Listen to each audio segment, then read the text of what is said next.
राजा की आगे की कहानी देखिए। और वे नहीं चाहते थे कि कोई अपने हाथों से मारा जाए।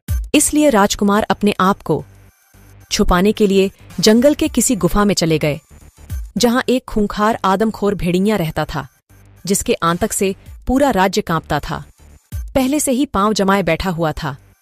राजकुमार को देखकर वह आदमखोर भेड़िया गुर्राने लगा और उसे खाने के लिए उसके ओर बढ़ने लगा।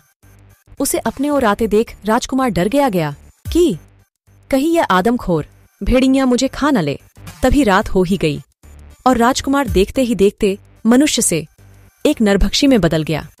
उसे नरभक्षी में बदलते देख भेड़िया घबरा गया और वहीं पर रुक गया। भेड़िए को देख नरभक्षी रूपी राजकुमार उसकी ओर बढ़ने लगा और जोर जोर से गुर्राने लगा। उसकी आवाज से भेड़िया डर के मारे वहीं बेहोश हो गया और उसे नरभक्षी रूपी राजकुमार खा गया।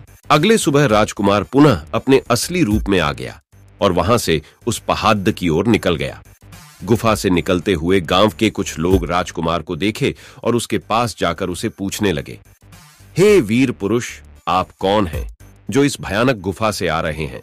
इस गुफा में तो एक खूंखार आदमखोर भेड़िया रहता है, तुम्हें कुछ नहीं किया क्या? राजकुमार बोले, नहीं, मुझ तो कुछ नहीं किया, वह वही गुफा में मरा पड्ढा है। ये बात सुनकर गांव वाले आश्चर्य में पड्डेच गए और उसे देखने के लिए उस गुफा में गए और जब पास जाकर देखा कि सच में वह खूंखार आदमखोर भेड़िया वहीं मरा पड्ढा है। ये बात पूरे राज्य में फैल गई कि एक आदमखोर जानवर को एक मामूली से लड्ढके ने मार दिया है, जिसे आज तक किसी ने मार न सका था। उस राज्य का राजा उसे शीघ्र ही अपने राजभवन में बुलाते हैं और उसे धन्यवाद कहकर कहते हैं, हे वीर पुरुष, आज तुमने मेरे राज्य को उस आदमखोर भेड़िए से मुक्ति दिलाई है। तुम्हारा पराक्रम सराहनीय है। अतः तुम जो मांगो वो मुझसे मांग सकते हो। राजकुमार ने कहा, हे राजन, यह तो मेरा कर्तव्य था, मुझे कुछ नहीं चाहिए। राजा फिर भी अपनी खुशी से राजकुमार को एक जादुई कालीन भेंट में देकर कहता है, हे वीर पुरुष, ये छोटा सा भेंट हमारी तरफ से, तुम जहां भी जाओगे इससे तुम्हें जाने में आसानी होगी। ये जादुई कालीन तुम्हें तुम्हारे मंजिल तक कुछ ही समय में पहुंचा देगी।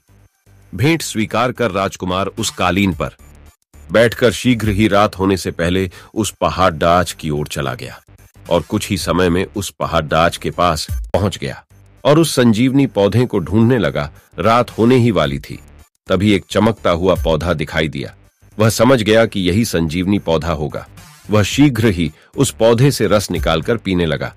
साथ ही साथ अंधेरा भी हो गया, पर वह राजकुमार बिल्कुल ठीक हो चुका था और उसी समय कालीन पर बैठकर राजकुमार अपनी राजकुमारी से मिलने के लिए चला गया। उसे देखकर राजकुमारी बहुत खुश हो गई और अगले दिन ही उन दोनों का विवाह हो गया। आंचल स्टोरी को सपोर्ट कीजिए और सब्सक्राइब कीजिए और लाइक कीजिए, फिर शेयर कीजिए। हमारे इस वीडियो को देखने के लिए बहुत बहुत धन्यवाद।